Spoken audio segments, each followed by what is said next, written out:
Some call him a warrior, a soldier, naval aviator, POW, a father, son, a husband. They once called him congressman, and now call him senator. Some call him hot-headed. Some call him names that can't be repeated. But of all the names so many have called John McCain in his years of service to America, truly, at his core, John McCain is a mama's boy.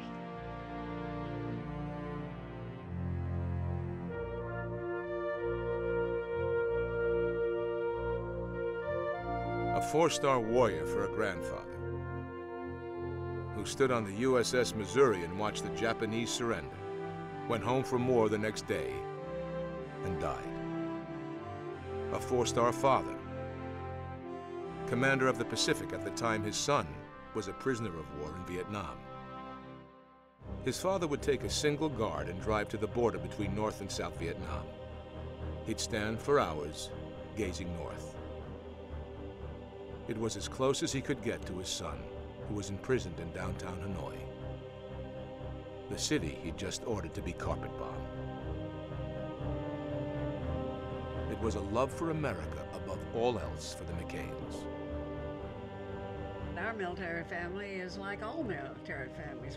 It's kind of a case of make-do. We're all in it together.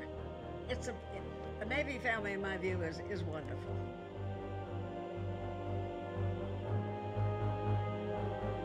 John McCain's remarkable role in America's history began before Vietnam. He was on the first ship to enter Cuban waters during the Cuban Missile Crisis, and again on the USS Forrestal, where, strapped into the cockpit awaiting his turn for takeoff, a missile accidentally fired from a nearby F-4 Phantom and hit a fuel tank. The fire burned for 13 hours. 134 men lost their lives. John McCain's life was somehow spared. Perhaps he had more to do. A year later came Hanoi. Critically injured and with wounds never properly addressed, for the next 5.5 years, John was tortured and dragged from one filthy prison to another. Violently ill, often in solitary confinement, he survived by the faith he learned from his father and grandfather. A faith that there is more to life than self. In his book, Faith of My Fathers, John wrote, "In prison, I fell in love with my country. I had loved her before, but like most young people, my affection was little more than a simple appreciation for the comforts and privileges most Americans enjoyed and took for granted. It wasn't until I had lost America for a time that I realized how much I loved her." When the North Vietnamese realized who his father was, they offered John early release as a PR ploy. He said no. He'd honor first in, first out, like everyone else. And so, he chose to spend 4 more years in hell. 5.5 years later, the war was over, and McCain was set free. The constant torture and isolation could have produced a bitter, broken man. Instead, he came back to America with a smile, with joy and optimism. He chose to spend his life serving the country he loved, first in the United States House of Representatives. Where else in the history of the United States of America have you had a person over time with the experience that he has? It says much about the man that Senator McCain led the efforts to normalize relations with Vietnam. 5.5 years in their hell, and he chose to go back because it was healing for America. That's country first.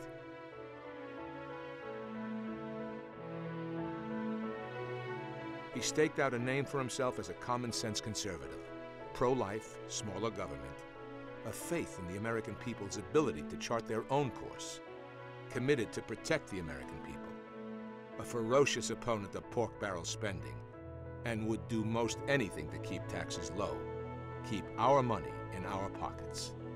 John McCain abhors waste. Outspoken, brash, but honest, honorable, and razor-sharp effective. He's not in it for the glory, not to please any political party. John McCain has seen too much to think petty. His is a larger cause, a faithful, unyielding love for America. Country first. He was one of but a handful in Washington who said long ago that we would never reach a true success in Iraq unless we provided the manpower and material to get the job done right.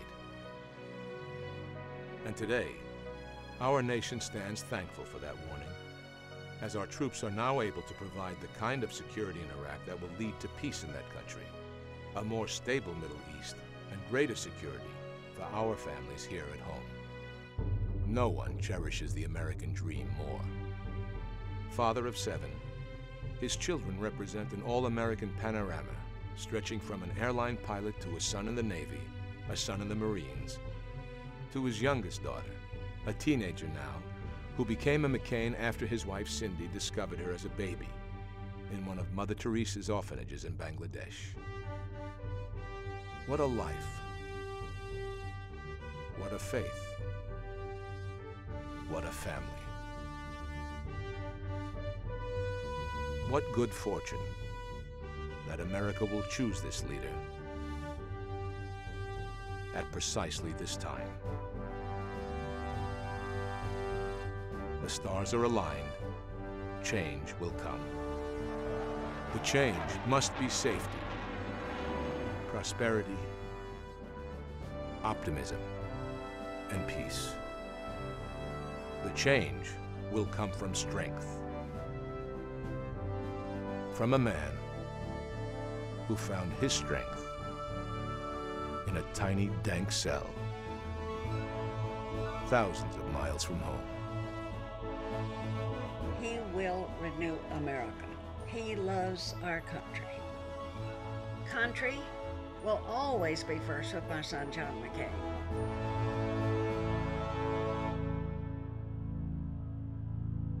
When you've lived in a box, you fear no man, you know no shame.